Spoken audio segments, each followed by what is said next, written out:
ذرا تصور کیجئے ایک انسان مر چکا ہے، اس کا جسم اس دنیا سے بالکل ختم ہو چکا ہے۔ لیکن اس کی روح ابھی بھی یہی ہے؟ جی، اس کی روح ایک ہی خوفناک لمحے میں قید ہو کر رہ گئی ہے، یعنی ایک ایسا لمحہ جہاں وہ ایک اینڈلیس طوفان کے بیچ کھڑا ہے اور بار بار لگاتار اپنے قاتل کی کلہاڑی کو اپنے سر پر گرتا ہوا دیکھ رہا ہے۔ باپ رے، یہ تو بہت ہی دردناک منظر ہے۔ واقعی وہ اس درد کو محسوس کر رہا ہے، چیخ رہا ہے، لیکن اس لمحے سے باہر نہیں نکل پا رہا۔ اور سب سے حیران کی بات یہ ہے کہ یہ کسی باہری طاقت کی وجہ سے نہیں ہے۔ تو پھر کس وجہ سے ہے؟ یہ صرف اس لیے ہے کیونکہ موت کے وقت اس کے دل میں ایک آخری نامکمل دنیا والی خواہش باقی رہ گئی تھی۔ یعنی ایک ایسے طلب جو اسے آگے نہیں بڑھنے دے رہی۔ بالکل صحیح۔ اور آج کی اس تفصیلی گفتگو میں ہم کسی عام ڈراونی کہانی پر بات نہیں کر رہے۔ آج ہمارے سامنے محمد منیس خان کی مشہور کہانی سدا سہاگن مستانی کی چوتھی قسط کے حوالے موجود ہیں۔ جی، ایک ایسی کہانی جس میں بہت گہرے روحانی راز چھپے ہیں۔ ہاں، یہ ایک ایسے انسان کی آپ بیتی ہے جس نے دنیا کی چمک دمک، اپنی نوکری اور اپنے تمام سماجی رشتوں کو پیچھے چھوڑ کر ایک بہت ہی پر اسرار صوفیانہ راستے کا انتخاب کیا۔ اور اس مطالعے کا مقصد بھی یہی ہے کہ ہم اس بات کو سمجھیں کہ سچائی کی اصل طاقت کیا ہوتی ہے اور کیسے ہماری نامکمل خواہشات ہماری روح کو جکڑ لیتی ہیں۔ صحیح کہا آپ نے۔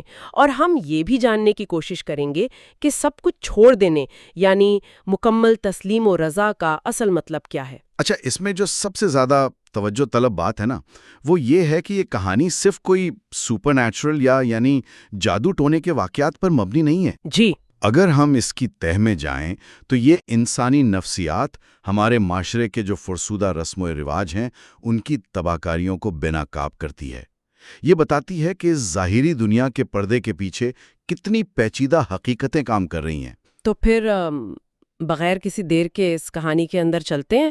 کہانی کا راوی اب ایک مکمل روحانی تبدیلی کے عمل سے گزر رہا ہے۔ یعنی اس کا سفر شروع ہو چکا ہے۔ جی، وہ راتوں کو اٹھ کر جیکب تالاب جاتا ہے اور مستانی، جو کہ اس کی روحانی رہنما ہے، اس کی بہت سخت ہدایات پر عمل کر رہا ہے۔ صحیح۔ اچھا، مستانی نے اسے دنیا کے کام کاج اور نوکری جاری رکھنے کی اجازت تو دے دی ہے، لیکن اس کے لیے دو بہت ہی سخت شرطیں رکھی ہیں۔ اور وہ شرطیں کیا ہیں؟ پہلی شرط یہ کہ اس کے حلق سے نیچے صرف اور صرف رزق حلال جائے گا، اور دوسری شرط یہ کہ وہ زندگی میں کبھی کسی بھی قیمت پر جھوٹ نہیں بولے گا۔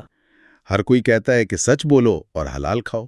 ہاں بالکل، لیکن جب راوی ان پر حقیقی معنوں میں سختی سے عمل شروع کرتا ہے نا، تو اس کی زندگی میں ایک زبردست بھونچال آ جاتا ہے۔ یعنی اس کا اثر دکھنا شروع ہو جاتا ہے۔ جی، اس کے لباس میں تبدیلی آتی ہے، لیکن سب سے حیران کن تبدیلی اس کی زبان میں آتی ہے۔ زبان میں کس طرح کی تبدیلی؟ مطلب دفتر میں وہ اپنے ساتھیوں سے کوئی ناممکن یا عجیب سی بات بھی کہہ دیتا ہے نا، تو وہ ہو بہو سچ ثابت ہو جاتی ہے۔ یعنی اس کے الفاظ میں ایک تاثیر آ جاتی ہے۔ بالکل، اس کے دفتر کے لوگ اس غیر معمولی طاقت سے خوف زدہ رہنے لگتے ہیں۔ اگر ہم اسے آج کی زبان میں سمجھنے کی کوشش کریں تو یہ بالکل ایسا محسوس ہوتا ہے جیسے راوی کے ذہن اور روح کا کوئی نیا سافٹ ویئر اپڈیٹ کر دیا گیا ہو۔ واہ، یہ مثال بہت اچھی ہے۔ یعنی ایک ایسا سسٹم جس میں دنیا کے خوف، لالچ اور مصلحتوں کا جو وائرس تھا وہ خود بخود ڈیلیٹ ہو گیا ہے۔ اور اب وہ ایک بالکل نئی، طاقتور اور کائناتی فریکوینسی پر کام کر رہا ہے۔ یہ جو آپ نے نئے آپریٹنگ سسٹم کی مثال دی، یہ اس صورتحال پر بالکل پوری اترتی ہے۔ جی، تصوف اور روحانیت کے راستے پر رزق حلال اور سچائی صرف اخلاقی اصول نہیں ہیں، یہ وہ بنیادی شرطیں ہیں جو انسان کے اندرونی سسٹم کو اس کائنات کے سسٹم کے ساتھ کنیکٹ کر دیتی ہیں، اس کے ساتھ ہم آہنگ کرتی ہیں۔ صحیح کہہ رہے ہیں آپ۔ ہم لوگ تو اپنی روزمرہ زندگی میں نہ جانے کتنے جھوٹ بولتے ہیں۔ بالکل، ہم مصلحتوں اور چھوٹے موٹے فریب کی بے شمار بیساکھیاں استعمال کرتے ہیں۔ ہمارا خیال ہوتا ہے کہ ان بیساکھیوں کے بغیر شاید دنیا چل ہی نہیں سکتی۔ لیکن جب کوئی شخص ان جھوٹی بیساکھیوں کو توڑ کر پھینک دیتا ہے، تب وہ صرف سچائی کی زمین پر کھڑا ہوتا ہے۔ پھر اس کی سوچ اور کائنات کے ارادے کے درمیان جتنی بھی رکاوٹیں ہوتی ہیں نا، وہ سب ختم ہو جاتی ہیں۔ اس کے الفاظ میں ایک ایسی طاقت آ جاتی ہے جو عام انسانوں کو سمجھ نہیں آتی۔ یعنی اس کا سچ کائنات کے سچ سے ٹکرا کر ایک گونج پیدا کرتا ہے۔ جی بالکل، اور یہی وجہ ہے کہ اس کے دفتر کے لوگ ڈر جاتے ہیں، کیونکہ عام انسان خالص سچائی کی اس طاقت کا سامنا کرنے کا عادی نہیں ہوتا۔ لیکن یہاں میرے ذہن میں ایک سوال آ رہا ہے، پوچھئے۔ کیا یہ واقعی کائنات کی کوئی پر اسرار طاقت ہے جو اس کے الفاظ کو سچ ثابت کر رہی ہے، یا پھر یہ صرف انسان کے اندر کے ڈر کا ختم ہو جانا ہے؟ یہ ایک بہت اچھا پوائنٹ اٹھایا آپ نے۔ کا خوف تو آپ کی آبزرویشن یعنی مشاہداتی صلاحیت ویسے ہی بہت تیز ہو جاتی ہے۔ آپ وہ باتیں بول سکتے ہیں جو باقی لوگ ڈر کی وجہ سے نہیں بولتے۔ تو کیا یہ ممکن نہیں کہ اس کی وہ طاقت اصل میں اس کا یہی بے خوف مشاہدہ ہو؟ یہ بالکل ایک منطقی زاویہ ہے۔ بے خوفی یقیناً انسان کی بصیرت کو بہت تیز کر دیتی ہے۔ جب خوف کا پردہ ہٹتا ہے تو انسان حالات کو بالکل شفاف طریقے سے دیکھ سکتا ہے۔ لیکن روحانیت اس سے آگے کی بات کرتی ہے۔ جی ہاں، روحانی روایت اس سے ایک قدم آگے کی بات کرتی ہیں۔ ان کے نزدیک یہ صرف نفسیاتی بے خوفی نہیں ہے۔ جب انسان سچائی پر قائم ہوتا ہے تو وہ اس صراط مستقیم پر آ جاتا ہے، جہاں اس کا ارادہ براہ راست اس طاقت سے جڑ جاتا ہے جو اس کائنات کو چلا رہی ہے۔ یعنی وہ عام لوگوں کے ہجوم سے نکل کر ایک الگ ہی سفر پر نکل چکا ہے۔ بالکل، ایک ایسا انفرادی سفر جس کی منزل عام لوگوں کی سمجھ سے بہت اوپر ہے۔ اچھا، اس روحانی بیداری کے بعد راوی کی آنکھیں جیسے کھل سی جاتی ہیں۔ اسے اپنے ارد گرد وہ چیزیں نظر آنے لگتی ہیں جنہیں وہ شاید پہلے کبھی اہمیت ہی نہیں دیتا تھا۔ جی، جیسے وہ بلیاں۔ ہاں، اور یہیں سے اس داستان کا وہ حصہ شروع ہوتا ہے جو واقعی ذہن کو شدید الجھن میں ڈال دیتا ہے۔ مستانی کے حجرے کے آس پاس بے شمار بلیاں گھومتی نظر آتی ہیں۔ ہر رنگ کی بلیاں۔ جی، کوئی سفید، کوئی کالی، کوئی بھوری، اور ان سب کے گلوں میں باقاعدہ گھنگرو بندھے ہوئے ہیں۔ حیران کی بات تو یہ ہے کہ مستانی ان بلیوں سے بالکل انسانوں کی طرح باتیں کرتی ہے۔ اچھا؟ ہاں، وہ انہیں پیار کرتی ہے، وہ بلیاں اس کا چہرہ چاٹتی ہیں، اور سب سے بڑھ کر یہ کہ مستانی انہیں باقاعدہ مختلف کاموں کا حکم دیتی ہے، اور وہ بلیاں انسانوں کی طرح ان احکامات کو مانتی بھی ہیں۔ یہ تو واقعی بہت عجیب منظر ہے۔ دن کے وقت ایک سفید رش بزرگ جنہیں بابا جی کہا جاتا ہے، وہ ان کی دیکھ بھال کرتے ہیں۔ لیکن ایک عجیب بات یہ ہے کہ یہ تمام بلیاں راوی اور بابا جی سے دور بھاگتی ہیں، وہ صرف مستانی سے مانوس ہیں۔ یعنی ان کا تعلق صرف مستانی سے ہے؟ راوی نے اس بارے میں مستانی سے کچھ پوچھا نہیں؟ پوچھا نا، جب راوی نے اپنی اس الجھن کا اظہار مستانی کے سامنے کیا تو مستانی نے ایک بہت ہی گہرا اور معنی خیز جملہ کہا۔ اس نے کہا کہ ہر بات کو جاننے اور سمجھنے کا وقت ہوتا ہے۔ وقت ہوتا ہے۔ اب مجھے بتائیں، آخر ان بلیوں میں ایسی کیا خاص بات ہے؟ کیا یہ صرف ایک بزرگ ہستی کا جانوروں سے لگاؤ ہے، یا ان بلیوں کے روپ میں کوئی ایسی حقیقت چھپی ہے جسے عام آنکھ نہیں دیکھ سکتی؟ دیکھیں، اگر ہم روحانی داستانوں اور لوک روایات کا گہرائی سے مطالعہ کریں تو اکثر جانوروں، پرندوں اور کائنات کی دوسری مخلوقات کو اس اندیکھی دنیا اور باطنی حقیقتوں کے استعارے یعنی میٹافرز کے طور پر پیش کیا جاتا ہے۔ یعنی یہ بلیاں صرف عام پالتو جانور نہیں ہیں؟ بالکل نہیں، یہ اس غیر مارائی دنیا کا حصہ ہیں جس کا پردہ ابھی راوی کی آنکھوں سے پوری طرح اٹھا نہیں ہے۔ اور مستانی کا وہ جملہ کہ وقت آنے پر پتہ چلے گا، دراصل تصوف کے ایک بہت بڑے اصول کی طرف اشارہ ہے۔ کون سا اصول؟ طریقت کے راستے پر کوئی بھی راز طالب پر اس وقت تک نہیں کھولا جاتا جب تک اس کے اندر اسے برداشت کرنے کی صلاحیت پیدا نہ ہو جائے۔ اس صلاحیت کو ہم ظرف کہتے ہیں۔ اچھا، یعنی اگر سچائی انسان کی برداشت سے بڑی ہو تو وہ اسے فائدہ پہنچانے لے بجائے نقصان دے سکتی ہے؟ 100%۔ اگر کائنات کی کوئی غیر معمولی حقیقت اپنے مقررہ وقت سے پہلے کسی انسان کے سامنے آ جائے تو انسانی ذہن اسے قبول ہی نہیں کر پاتا۔ وہ پاگل بھی تو ہو سکتا ہے نا؟ جی، اکثر لوگ اپنا ذہنی توازن کھو بیٹھتے ہیں۔ مستانی دراصل راوی کو اس حقیقت کے بوجھ کے لیے آہستہ آہستہ تیار کر رہی ہے۔ وہ جانتی ہے کہ سچائی کا انکشاف ایک عمل ہے، کوئی اچانک ہونے والا حادثہ نہیں۔ صحیح۔ اور پھر آخرکار وہ وقت آ ہی جاتا ہے، وہ رات جب حقیقت اور سراب کے درمیان موجود لکیر ہمیشہ کے لیے مٹ جاتی ہے۔ یہ کہانی کا سب سے خوفناک حصہ ہے۔ خوفناک اور رونگٹے کھڑے کر دینے والا۔ منظر کچھ یوں ہے کہ راوی رات کے وقت جیکب تالاب کی طرف جا رہا ہے کہ اچانک ایک انتہائی شدید طوفان آ جاتا ہے۔ اچھا، تیز بارش اور آسمانی بجلی کے چمک میں وہ دیکھتا ہے کہ جہاں مستانی کی کچی کوٹری ہونی چاہیے تھی، وہاں اب پکی اینٹوں کا ایک پرانا 2 منزلہ مکان کھڑا ہے۔ حیرت انگیز، کوٹری کی جگہ پورا مکان؟ جی، وہ طوفان سے بچنے کے لیے بھاگ کر اس مکان کا دروازہ کھٹکھٹاتا ہے۔ دروازہ کھلتا ہے تو سامنے ایک انتہائی خوبصورت سندھی لڑکی ایک لالٹین لیے کھڑی ہے۔ اس کا نام شانو ہے۔ شانو۔ اس نے روایتی لباس پہنا ہوا ہے جس پر شیشے جڑے ہیں۔ وہ راوی کو اندر لے جاتی ہے اور پھر طوفان کی اس درمیالی رات میں اپنی ایک دردناک کہانی سناتی ہے۔ کیا کہانی سناتی ہے وہ؟ وہ بتاتی ہے کہ کیسے اس کا تعلق مچھیروں کے قبیلے سے تھا۔ حکومت نے ان کی بستیاں ختم کیں تو وہ لوگ مجبور ہو کر شہر آ گئے۔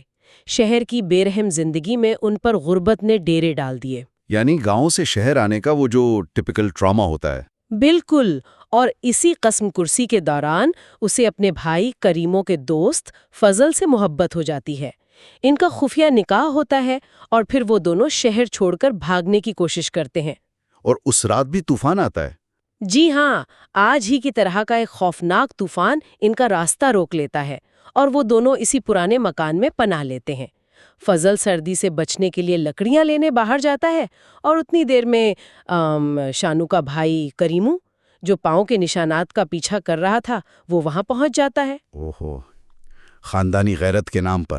ہاں، خاندانی غیرت کی نام نہاد آگ میں اندھا ہو کر وہ کلہاڑی سے اپنی ہی بہن کے سر کے 2 ٹکڑے کر دیتا ہے، اور شانو وہ آخری سانس تک اپنے شوہر فضل کے آنے کا انتظار کرتی رہتی ہے۔ اف، یہ تو انتہائی دردناک ہے۔ یہ منظر کشی اتنی جاندار ہے، ایسا لگتا ہے جیسے راوی کسی ٹائم مشین میں بیٹھ کر ماضی کے ایک ایسے لمحے میں قید ہو گیا ہو جہاں وہ درد، وہ چیخ آج بھی زندہ ہے۔ یہ معاشرے کی اس نام نہاد غیرت پر ایک زوردار تمنچا ہے جو محبت کو گناہ سمجھتی ہے۔ بالکل صحیح کہا آپ نے۔ اس واقعے میں ہمیں ثقافتی اور نفسیاتی پیچیدگیوں کی ایک بہت گہری تہ نظر آتی ہے۔ جی دیکھیں، یہ صرف ایک قتل کی داستان نہیں ہے، یہ غربت، سماجی بے بسی اور فرسودہ رسم و رواج کے اس گٹھ جوڑ کی کہانی ہے جو انسان کو وحشت پر مجبور کر دیتا ہے۔ مطلب وہ اپنے حالات کی وجہ سے اتنا پتھر دل ہو گیا۔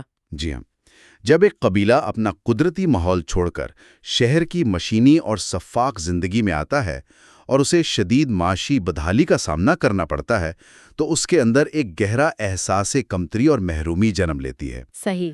کریمو کا غصہ اور اس کی وہ کلہاڑی دراصل صرف اپنی بہن کی محبت کے خلاف نہیں تھی، وہ اس کی اپنی سماجی، معاشی اور طبقاتی بے بسی کا رد عمل تھا، جسے اس نے ایک فرسودہ غیرت کا نام دے کر اپنی ہی بہن کے خون سے دھونے کی کوشش کی۔ یہ بات بالکل ٹھیک لگتی ہے کہ انسان اپنا غصہ ہمیشہ کمزور پر نکالتا ہے۔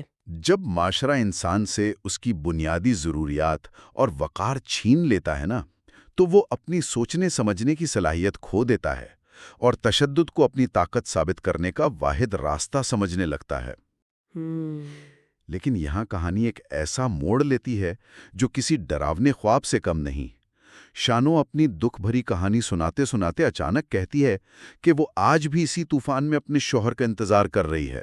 آج بھی؟ جی، اور جب راوی غور سے اس کی طرف دیکھتا ہے تو اس خوبصورت لڑکی کے سر کے عین درمیان سے گہرا سرخ خون بہہ کر اس کے چہرے پر آ رہا ہوتا ہے۔ یا اللہ، وہ کوئی عام انسان نہیں تھی۔ راوی خوف کے مارے وہاں سے بھاگتا ہے، سیڑھیوں سے گرتا ہے اور بے ہوش ہو جاتا ہے۔ جب اس کی آنکھ کھلتی ہے تو وہ مستانی کی کچی کوٹری میں لیٹا ہوتا ہے۔ اور وہ مکان اور طوفان، وہ پرانا مکان، وہ خوبصورت لڑکی، سب کچھ غائب ہو چکا ہوتا ہے۔ مستانی اور بابا جی سے بتاتے ہیں کہ وہ لڑکی شانو دراصل ایک بے چین اور بھٹکتی ہوئی روح ہے، اور وہ انہی پراسرار بلیوں میں سے ایک بلی کے روپ میں مستانی کے پاس رہتی ہے۔ اچھا، تو وہ بلیاں دراصل بھٹکتی روحیں تھیں؟ جی ہاں، اور اسی گفتگو کے دوران وہ بلی اندر آتی ہے اور مستانی اس سے بہت سخت سزا دیتی ہے۔ سزا دیتی ہے؟ کیوں؟ وہ اس بلی کو پکڑ کر زمین پر پٹکتی ہے۔ مستانی اسے ڈانٹتے ہوئے کہتی ہے کہ وہ مقررہ حد سے یعنی اس بابل کے درخت سے آگے کیوں گئی تھی۔ وہ ساتھ ہی کسی سادھو یا سکھدیو نام کی اندھیکھی ہستی کا ذکر بھی کرتی ہے جو اس روح کو بھڑکا رہا ہے۔ یعنی اس نے اپنا روحانی حصار توڑا تھا۔ بالکل، مستانی کا غصہ اس بات پر ہے کہ شانو نے اپنا حفاظتی حصار توڑا ہے۔ اب یہاں سچ کہوں تو میرا ذہن ایک شدید منطقی الجھن اور غصے کا شکار ہوتا ہے۔ وہ کس وجہ سے؟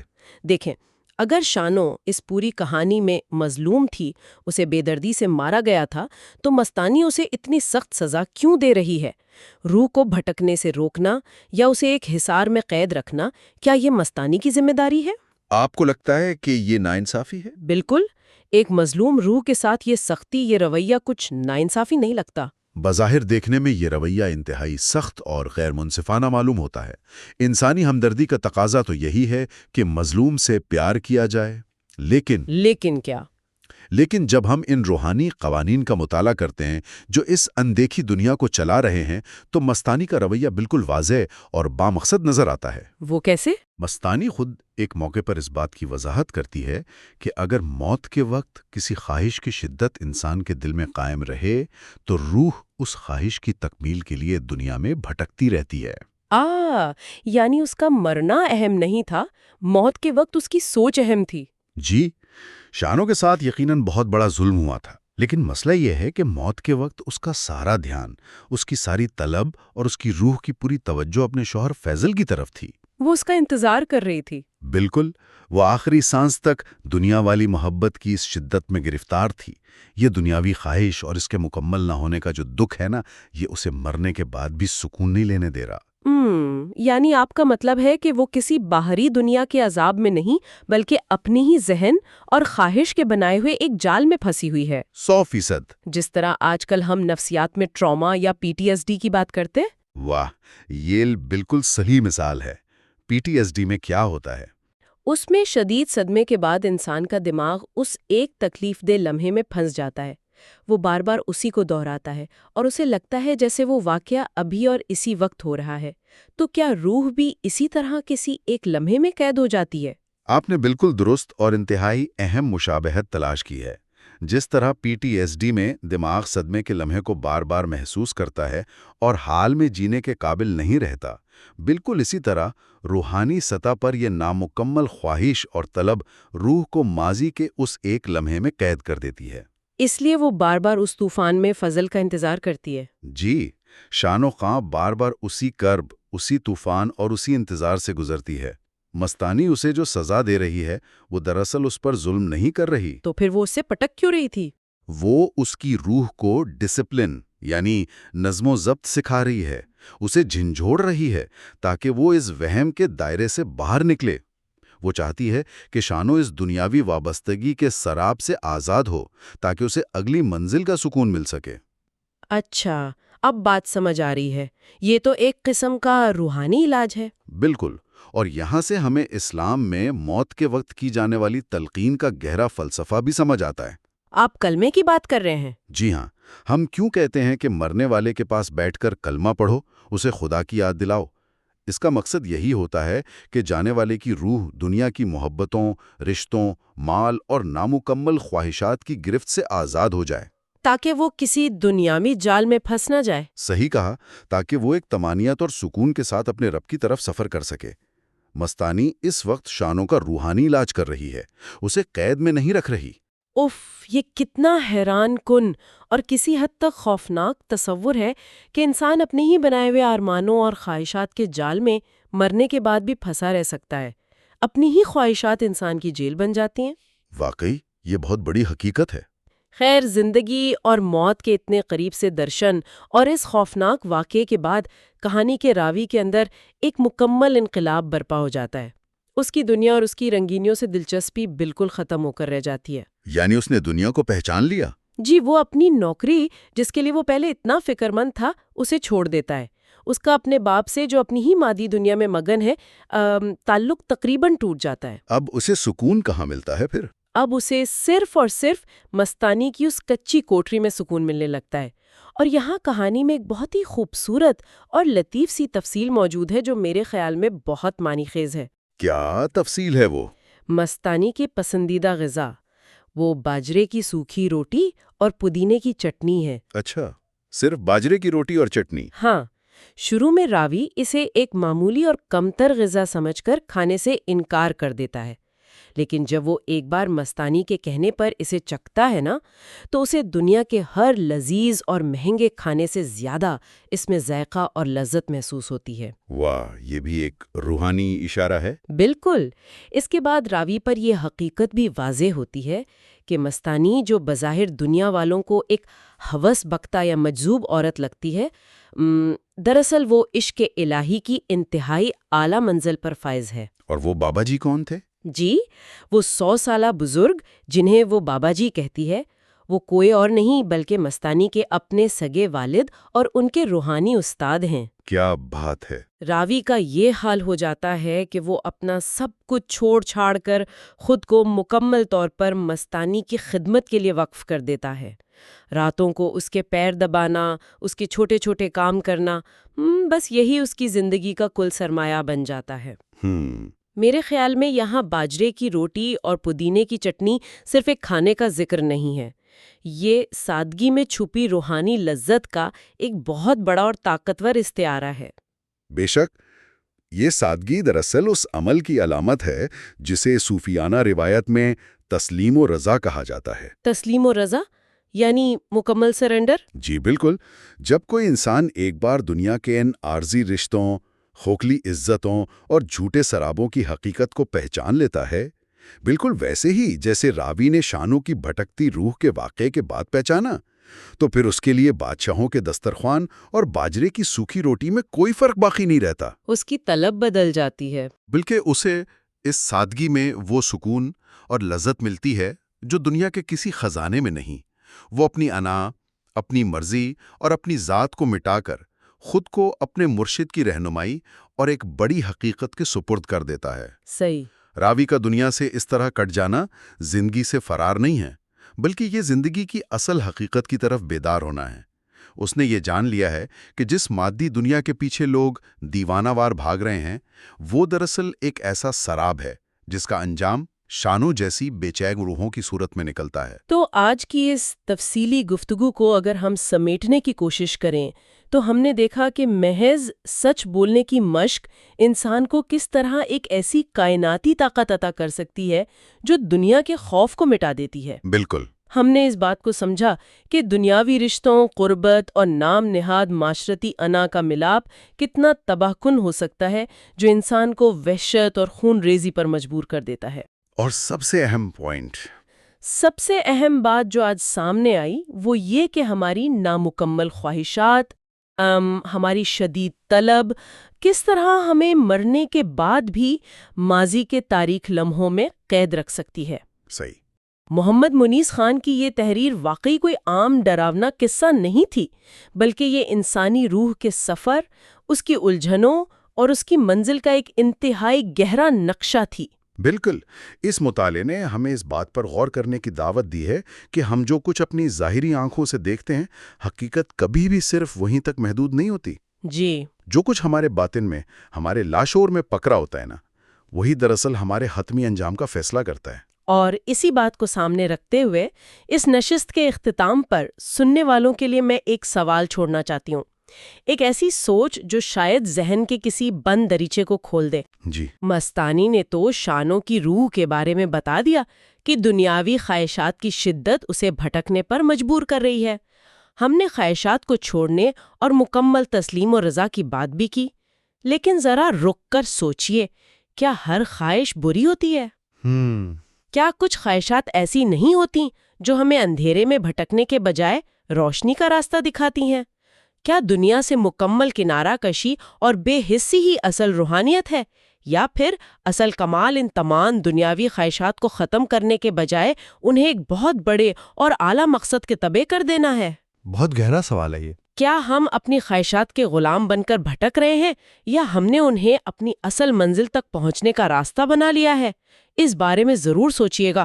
اس سے پہلے کہ ہماری زندگی کا کوئی آخری طوفان آ کھڑا ہو، ہمیں یہ طے کرنا ہوگا کہ کون سا بوجھ راستے میں چھوڑنا ہے اور کون سی طلب اپنے ساتھ لے کر جانی ہے۔